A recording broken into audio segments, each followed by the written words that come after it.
വയറ്റിൽ കത്രിക കുടുങ്ങിയ സംഭവത്തിൽ കീഴ്ക്കോടതി നടപടികൾ സ്റ്റേ ചെയ്ത ഹൈക്കോടതി ഉത്തരവിൽ സർക്കാരിനെതിരെ ഹർഷീന. സ്റ്റേ ആവശ്യപ്പെട്ടുള്ള ഡോക്ടേഴ്സിന്റെ ഹർജി ഹൈക്കോടതി പരിഗണിച്ചപ്പോൾ പ്രോസിക്യൂഷൻ എതിർത്തില്ല. കേസ് അട്ടിമറിക്കാനാണോ നീക്കം എന്ന് സംശയിക്കുന്നുവെന്നും ഹർഷീന 24-നോട് പറഞ്ഞു.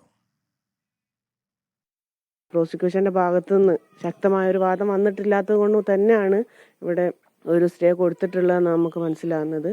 അതുകൊണ്ട് ഒരു സർക്കാരിന് നമ്മൾ ഒരു കൂടുതൽ പ്രതികളെ സംരക്ഷിക്കുക എന്നുള്ള രൂപത്തിലേക്കാണ് കാര്യങ്ങൾ വരുന്നത്. ഗവൺമെന്റിനെ മനഃപൂർവ്വം കൊടുക്കാനുള്ള രൂപത്തിൽ അങ്ങനെയൊക്കെയാണ് കാര്യങ്ങൾ ഇപ്പോൾ മുന്നോട്ട് പോകുന്നത്. നമ്മൾ അങ്ങനെയല്ലല്ലോ, നമ്മൾ അനുഭവിച്ച പ്രയാസങ്ങൾക്ക് ഒരു പരിഹാരം, അതാണ് നമ്മൾ ആവശ്യം. അഭിജിത്ത് മുഴക്കുന്നു കോഴിക്കോട് നിന്ന് കൂടുതൽ വിവരങ്ങളുമായി ചേരുന്നു. അഭിജിത്ത്, ഈ സർക്കാർ ഒത്തുകളിച്ചു എന്നാണോ ഹർഷീന പറയുന്നത്? തീർച്ചയായും വേണു, അത്തരത്തിലുള്ള ഒരു ആരോപണമാണ് ഹർഷീനയുടെ ഭാഗത്തു നിന്ന് ഉയരുന്നത്. വയറ്റിൽ കത്രിക കുടുങ്ങിയ സംഭവത്തിലെ 1ഉം 2ഉം പ്രതികളാണ് കുന്നമംഗലം കോടതിയിലെ തുടർ നടപടികൾ സ്റ്റേ ചെയ്യണം എന്ന ആവശ്യവുമായി ഹൈക്കോടതിയെ സമീപിച്ചത്. ഈ കാര്യത്തിലാണ് ഹൈക്കോടതി കഴിഞ്ഞ ദിവസം ഈ കുന്നമംഗലം കോടതിയിലെ തുടർ നടപടികൾ സ്റ്റേ ചെയ്തുകൊണ്ടുള്ള ഒരു ഉത്തരവിറക്കിയത്.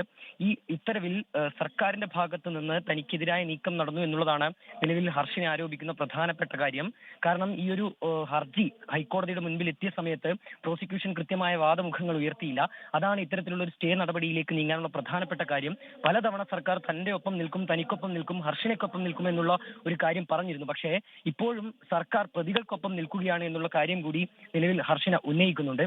ഏതായാലും ഇതുമായി ബന്ധപ്പെട്ട് ഹൈക്കോടതിയിൽ ഹർജി ഫയൽ ചെയ്യാനാണ് ഹർഷീനയുടെ തീരുമാനം. ഇന്ന് തന്നെ ഹർജിയുമായി മുന്നോട്ട് പോകുമെന്നുള്ളൊരു കാര്യം കൂടി ഹർഷീന വ്യക്തമാക്കുന്നുണ്ട്. അടുത്ത ദിവസമാണ് കുന്നമംഗലം കോടതിയിൽ ഈ കേസുമായി ബന്ധപ്പെട്ട നടപടികൾ ആരംഭിക്കാനിരുന്നത്. അതിന് തൊട്ടു മുൻപാണ് ഇത്തരത്തിൽ ഹൈക്കോടതിയുടെ ഭാഗത്തുനിന്ന് ഒരു സ്റ്റേ ഉത്തരവ് വന്നിട്ടുള്ളത്. വേണു. ശരി, അഭിജിത്ത് മുഴക്കുന്നാണ് കോഴിക്കോട് നിന്ന് വിവരങ്ങൾ നൽകിയത്.